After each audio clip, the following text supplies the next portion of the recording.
Olá pessoal, tudo bem? Vamos começar aqui mais uma aulinha. Hoje a gente vai falar sobre o tratamento farmacológico da asma. É importante você entender que o tratamento tem várias etapas. Então hoje a gente vai falar um pouquinho quais são os fármacos que são utilizados, principalmente no paciente que está em crise leve, moderada e aguda. Então a gente vai dar um enfoque justamente nesse protocolo em específico. E eu vou trazer para vocês alguns conceitos para a gente relembrar sobre a asma. Ok, vamos lá. Deixa só eu compartilhar então aqui a minha tela e a gente já começa. Muito bem, então a abordagem do nosso curso é especificamente sobre o tratamento farmacológico da asma. O que eu preciso lembrar da asma? A asma é uma doença inflamatória crônica, que pode agudizar em determinados momentos. Tudo vai depender de principalmente dois fatores: a sensibilidade individual, ou seja, a capacidade de resposta do sistema imune, a forma como o sistema imune reage aos determinantes ambientais e o contato com esses determinantes ambientais, que nós chamamos de gatilhos, né? Aqui a gente colocou alguns exemplos de gatilhos, né? Principalmente alérgenos de todas as naturezas, poeira, né? Aqui a gente pode até colocar como alérgeno o pólen, é muito frequente, né? Um gatilho da asma, o clima muito frio, muito seco, o exercício físico, isso daqui é sempre um calo no sapato do asmático. O exercício físico demanda uma necessidade de oxigênio maior e o paciente tem justamente obstrução, né, das vias pulmonares, dificuldade de realizar trocas gasosas, tá? E alguns tipos de infecção, infecções bacterianas e virais também podem causar lesão direta no endotélio pulmonar, e isso agrava o processo inflamatório. Então, a asma é um processo inflamatório crônico das vias aéreas pulmonares, tá? Quais são os principais sintomas? Tá? O principal sintoma do paciente é a dispneia, aquela dificuldade de puxar o ar, de respirar, de fazer a troca gasosa. Isso pode ser acompanhado de tosse seca, principalmente noturna e pela manhã. São os pródromos das crises asmáticas, são sinais importantes para você avaliar nesse paciente. O chiado, que a gente vai identificar no exame físico como sibilo, aquele chiadinho final que é comum da gente observar tanto na inspiração, mais grave, quanto na expiração. Aquele chiado fininho que você, na hora da ausculta pulmonar, você consegue identificar. Então, o paciente às vezes fala, doutor, eu estou respirando, mas faz um chiado de gato. É esse o aspecto do sibilo difuso, tá? Sensação de aperto no peito, despertar noturno, isso é um dos sinais de alarme, né, da gravidade da asma, e a fadiga e aos esforços. Óbvio, se você faz menos troca gasosa, você tem menos oxigênio para os tecidos, para perfundir os tecidos. No exame físico, então, o foco é na ausculta pulmonar, o sibilo, numa expiração prolongada. O paciente asmático tem dificuldade não de inspirar, ele tem dificuldade de expirar, de jogar o CO2 para fora. Tanto que esse paciente, em casos graves, ele entra em hipóxia. Ele faz uma hipóxia por não conseguir eliminar o CO2 que fica guardado dentro do alvéolo.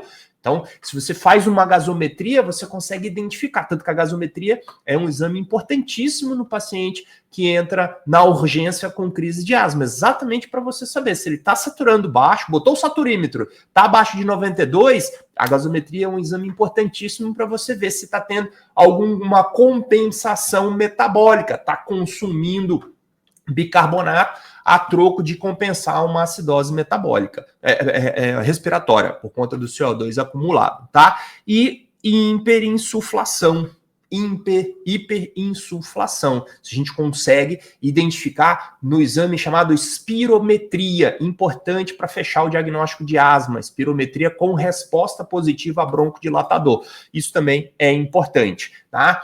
Sobre a fisiopatologia, só para a gente entender rapidamente, tá? O brônquio ele é revestido por uma mucosa endotelial com vários tipos de células, células ciliadas, células caliciformes, células do tipo 1, do tipo 2, produtora de surfactante, células que fazem a hematose, a troca gasosa, e em volta desse endotélio nós temos músculo liso, músculo liso.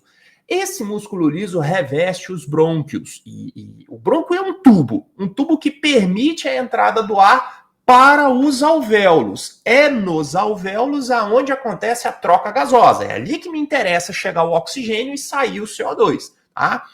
Num paciente normal, a sua via aérea ela está numa tensão específica, ok? E ela pode seguir dois caminhos. Ela pode relaxar a musculatura e abrir esse tubo para entrar mais oxigênio.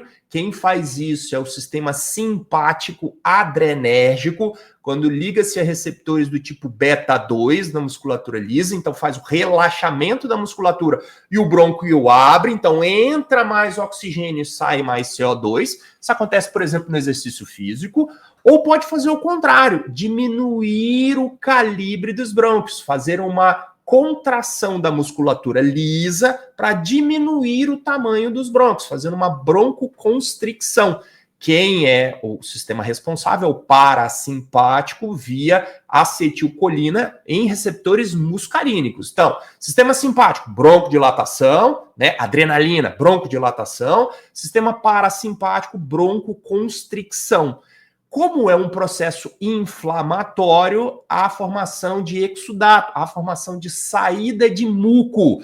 Então, no paciente asmático em crise, ele tem um fechamento dos brônquios, ou seja, uma diminuição da luz do brônquio. Então, entra menos oxigênio e principalmente sai menos CO2. E ainda por cima ele tem uma produção aumentada de muco. Então a luz fica cheio de água, de edema, de líquido. Então não tem caminho para o oxigênio passar. Por isso que o paciente faz sibilo, porque na hora que o oxigênio ao ar passa por esse brônquio fechado, ele passa assoviando, ele passa apitando. Então esse é um principal indício de broncoconstricção.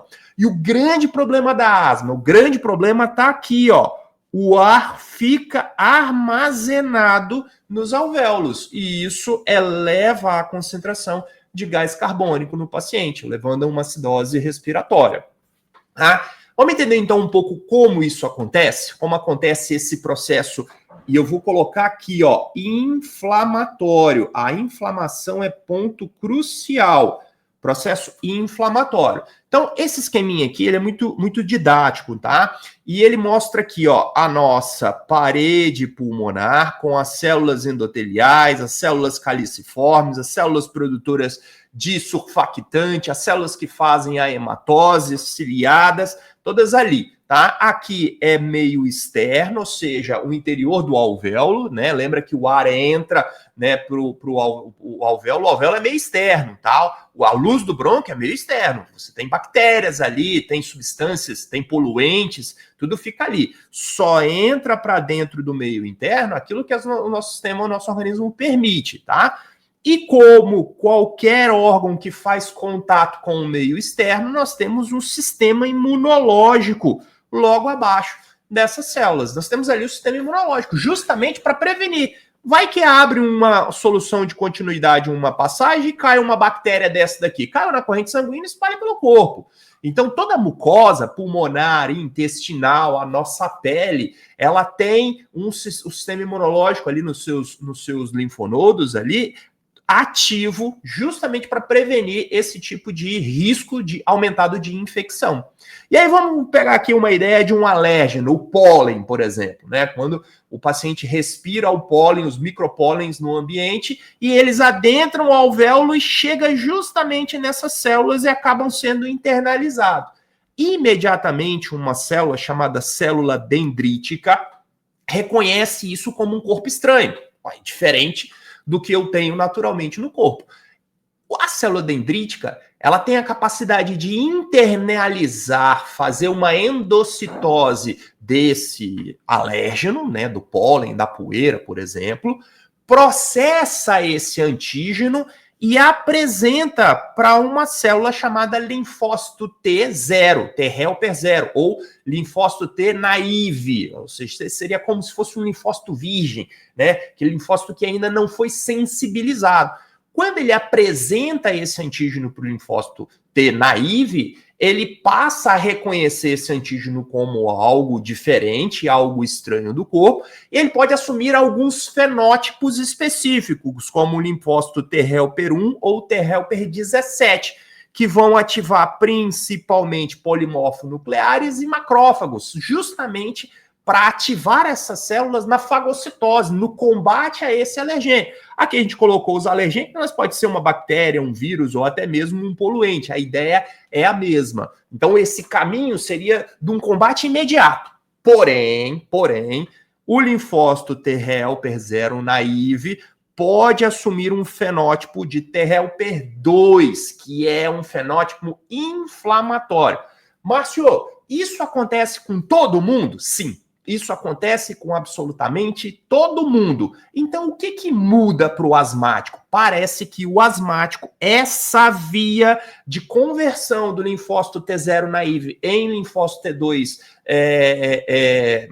T helper 2, que é o inflamatório, é mais exacerbada, é mais intensa. São fatores genéticos hereditários. Então, esse paciente tem uma atividade do TH2 muito elevada. E o que ele faz? Ele libera principalmente 3 tipos de interleucina, que são sinalizadores inflamatórios, a IL-4, 5 e 13. E aí o problema começa.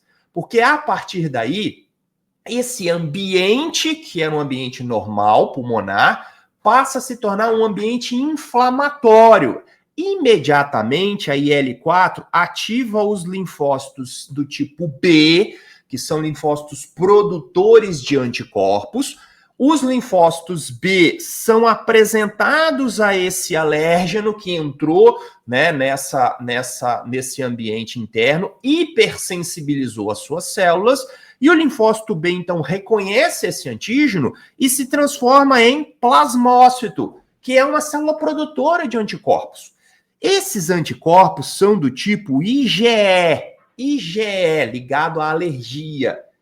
E esses anticorpos IgE ficam circulantes. Tanto que quando você tem um aumento de IgE na corrente sanguínea ou no muco secretório pulmonar, isso é um indício, né, um dos achados laboratoriais no paciente asmático. O IgE total está elevado. E esse IgE elevado, ele vai combater quem? O alergênio.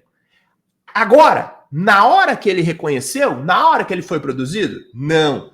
Depois de uma segunda exposição, reação de hipersensibilidade do tipo 1.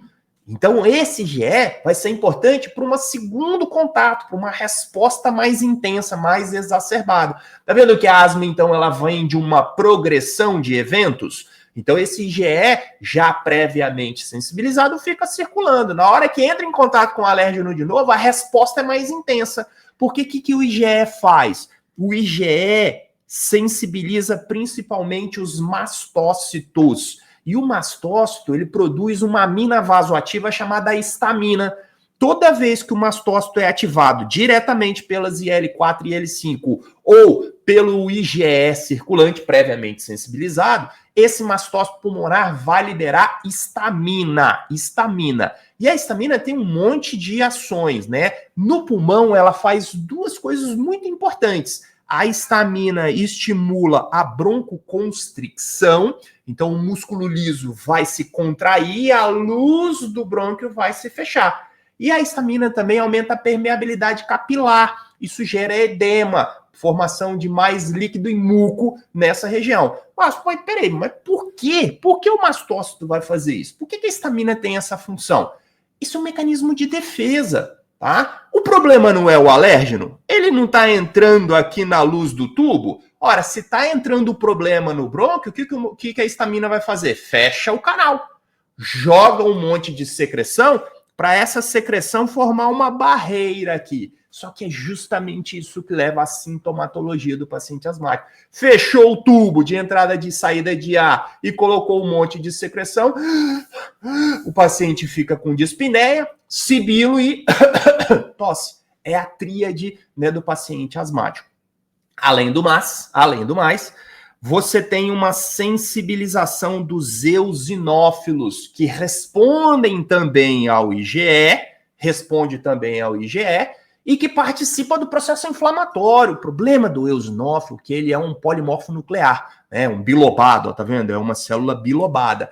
E essas células, elas produzem muitas enzimas que degradam bactéria, né? As granzimas, né? São enzimas importantes, mieloperoxidase, por exemplo, que acabam degradando essa matriz extracelular em volta, amplificando o processo inflamatório. No paciente asmático sensibilizado previamente com IgE, a gente vai ver também uma eosinofilia, dado importantíssimo na coleta dos exames laboratoriais. Então, veja bem, quando eu olho aqui, o problema todo começa da inflamação.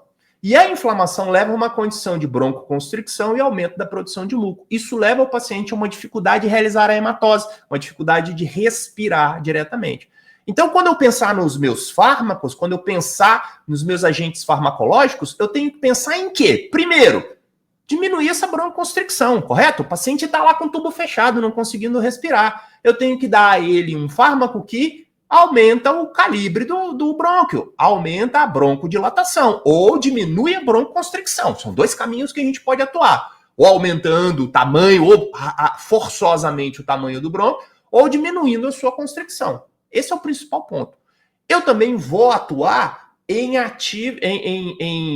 nos marcadores inflamatórios. O problema não é a inflamação, eu tenho que diminuir a produção e a síntese dos mediadores inflamatórios. E aí, pessoal, tem só a interleucina 4/5, mas aqui eu tenho prostaglandina, eu também tenho leucotrienos, principalmente o LTB4. O leucotrieno é um ativador do sistema imunológico, principalmente na via pulmonar.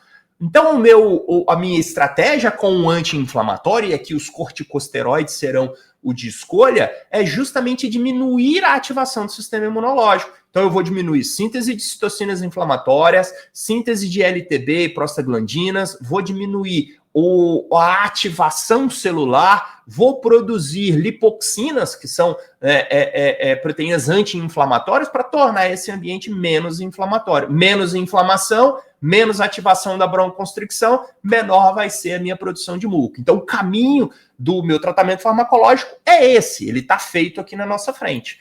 Para eu definir qual é o tratamento que eu vou iniciar, eu preciso classificar esse meu paciente. Essa classificação é a classificação GINA, que é usada mundialmente, e ela divide o paciente em 4 partes, né? O paciente que tem aquela asma intermitente, os sintomas são raros, ele não desperta, não acorda de noite tossindo, não tem necessidade de usar um beta-2 agonista para alívio dos sintomas, não limita nenhuma das suas atividades e, vez ou outra, ele sofre uma exacerbação. Quando ele vai para a espirometria, o volume de expiração forçado no primeiro segundo está acima de 80, que é o esperado, é o predito. Ou seja, é um paciente normal que tem um episódio asmático muito aleatoriamente. Não precisa de internação, às vezes ele recupera naturalmente. Raramente ele vai precisar de um agonista beta-2 de curta duração, por exemplo, um salbutamol, um aerolim. Eu tenho crise de asma de vez em quando, então eu deixo sempre o meu aerolim ali. Quando eu tenho, eu tomo lá um comprimido, tomo lá um copinho de aerolim, eu melhoro muito bem. Ou eu faço uma nebulização com Berotec e eu fico ótimo, volto ao normal, passo anos sem ter uma crise. Essa é a grande maioria, tá? Agora, quando isso se torna persistente, é importante você graduar esse paciente como leve, moderado ou grave, para justamente você intervir da maneira correta, com o tratamento farmacológico, né, associado. Lembra que o processo inflamatório é multifatorial. Nós vimos que tem várias células, várias interleucinas, várias estruturas envolvidas ao mesmo tempo. Então, o tratamento farmacológico tem que ser também, né, com vários fármacos. A associação é importante. Paciente com asma leve é aquele paciente que apresenta sintomas semanais, né, despertares noturnos 1 ou 2 vezes no mês, ele acorda tossindo, com dificuldade de respirar e dispneia. Eventualmente, ele carrega uma bombinha broncodilatadora e ele faz a aspiração, geralmente também de um beta-2 de curta duração, tá? Normalmente não limita as suas atividades do dia a dia, só quando ele está em crise, tá? E de vez em quando afeta, né, o sono e as atividades. Ainda a espirometria desse paciente dá uma espirometria normal. Esse é o paciente leve. O tratamento inicial é com beta-2 agonista de curta duração de resgate, sem necessidade de adicionar algum corticoide inalatório. Já o paciente moderado a grave, o paciente tem sintomas diários e contínuos, os despertares noturnos são frequentes, tem necessidade de uso de todos os dias a bombinha com beta-2 agonista, e aí a gente tem que entrar também com um beta-2 agonista de longa duração, que tem um efeito maior, um corticoide inalatório e, nos casos graves, até o corticoide oral, sistêmico, para poder conter esse processo inflamatório. Esse paciente tem problema para dormir frequentemente. Esse paciente na espirometria dá um paciente com obstrução, tá? Obstrução, distúrbio obstrutivo.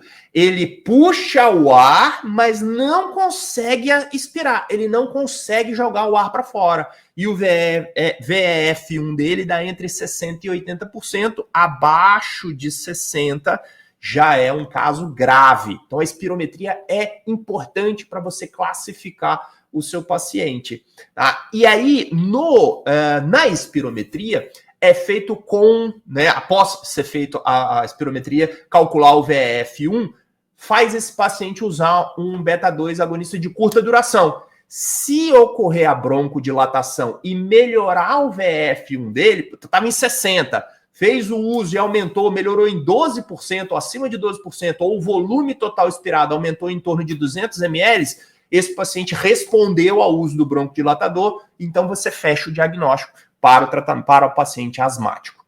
Como que eu vou pensar no fármaco? Como que vai ser o nosso pensamento farmacológico no paciente asmático? Primeiro, eu tenho o tônus bronquiolar normal, aquele que tem, né, o tubo normal. Paciente asmático, ele fecha, faz vasoconstricção. O que eu quero, então, imediatamente para tirar esse paciente da crise, para salvar esse paciente, para fazer com que ele respire melhor? Eu preciso promover o relaxamento da musculatura lisa. E quem faz isso é o AMP cíclico, né? AMP cíclico, tá? É adenosina monofosfato cíclica. Ela que faz o relaxamento, se liga no receptor e promove o relaxamento muscular, ok? Para eu formar o AMP cíclico, eu uso a partir do ATP, adenosina trifosfato, nossa fonte de energia. Uma enzima chamada adenilato ciclase degrada o ATP e forma o AMP cíclico.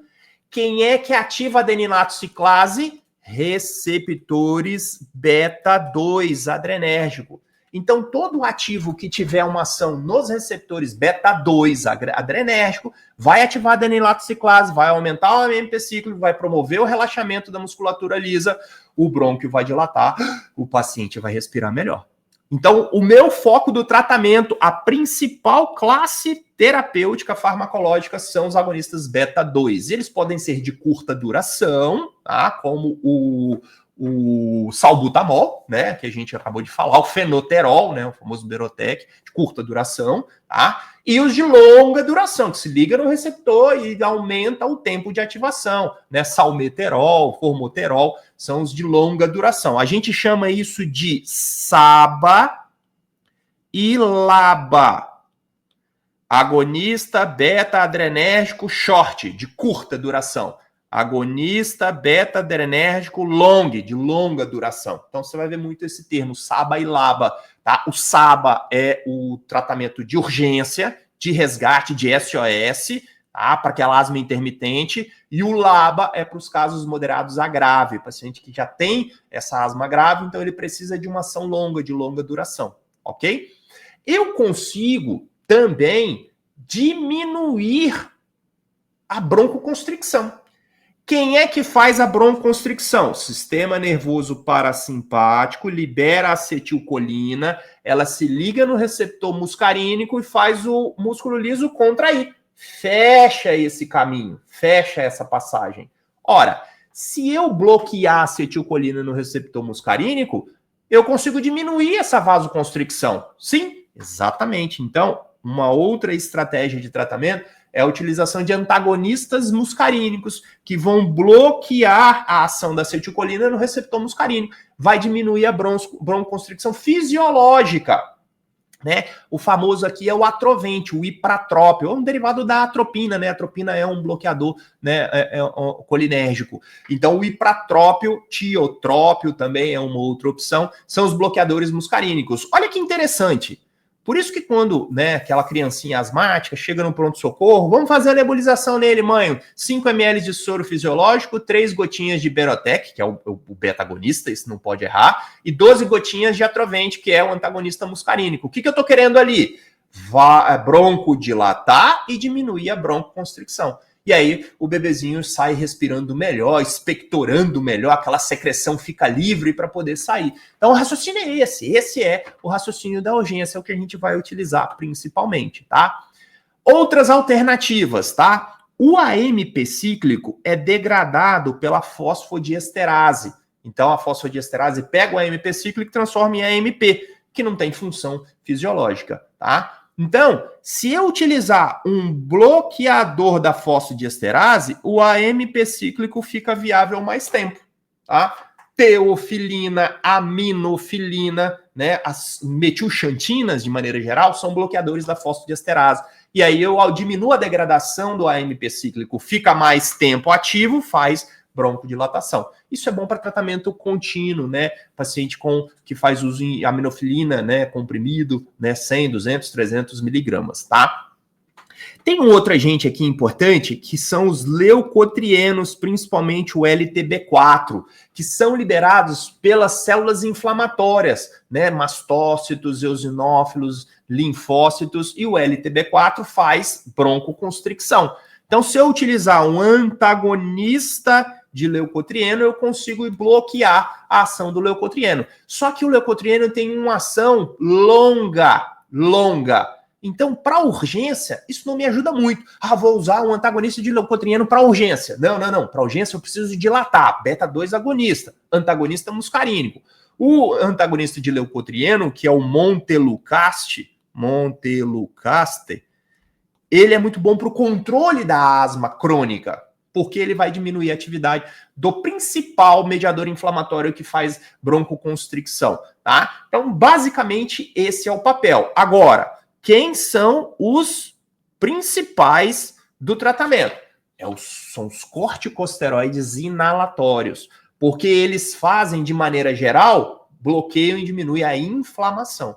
Então, eles que são os importantes aí no contexto do controle da asma. SOS, broncodilatador antagonista muscarínico. Tratamento, corticosteroides, beta-agonista de longa duração e os antagonistas de leucotrieno, tá? Então aqui, ó, eu trago o esqueminha, né? O esqueminha para mostrar para vocês que o tratamento ele vai seguindo etapas, com menos intensidade dos sintomas, com mais intensidade dos sintomas, né? Aqui a lista dos medicamentos de uma maneira geral, né? Mas todos partem dos princípios do controle ambiental, de tirar os gatilhos e os agravantes, tá? E evitar os problemas futuros da asma. Então, na primeira etapa, o tratamento recomendado são doses baixas de corticoide inalatório, geralmente formoterol, sob demanda. Quando aquele paciente apresenta crises, tá? A principal estratégia é essa, ou a introdução de um SABA, de um beta-agonista de curta duração. Falei aí do salbutamol, a bombinha de aerolim que é muito utilizado nessa etapa de curta duração. O paciente não conseguiu controlar os sintomas e começou a evoluir para apresentar crises com mais frequência. Mantém doses baixas de corticosteroides inalatórios e associa um SABA por demanda. Então, sempre que o paciente entra em crise, ele tem a possibilidade de utilizar. Uma alternativa é colocar nesse tratamento a longo prazo o montelukast, que é um antagonista de LTB4. Não conseguiu controlar os sintomas, passa para a terceira etapa, além dos corticosteroides, né, e inalatórios em baixas doses, associado a um beta-agonista de curta duração, pode também associar um de longa duração, como o fumoterol, por exemplo, o salmeterol, por exemplo, sob demanda também. Da mesma forma, associar o montelukast ou não.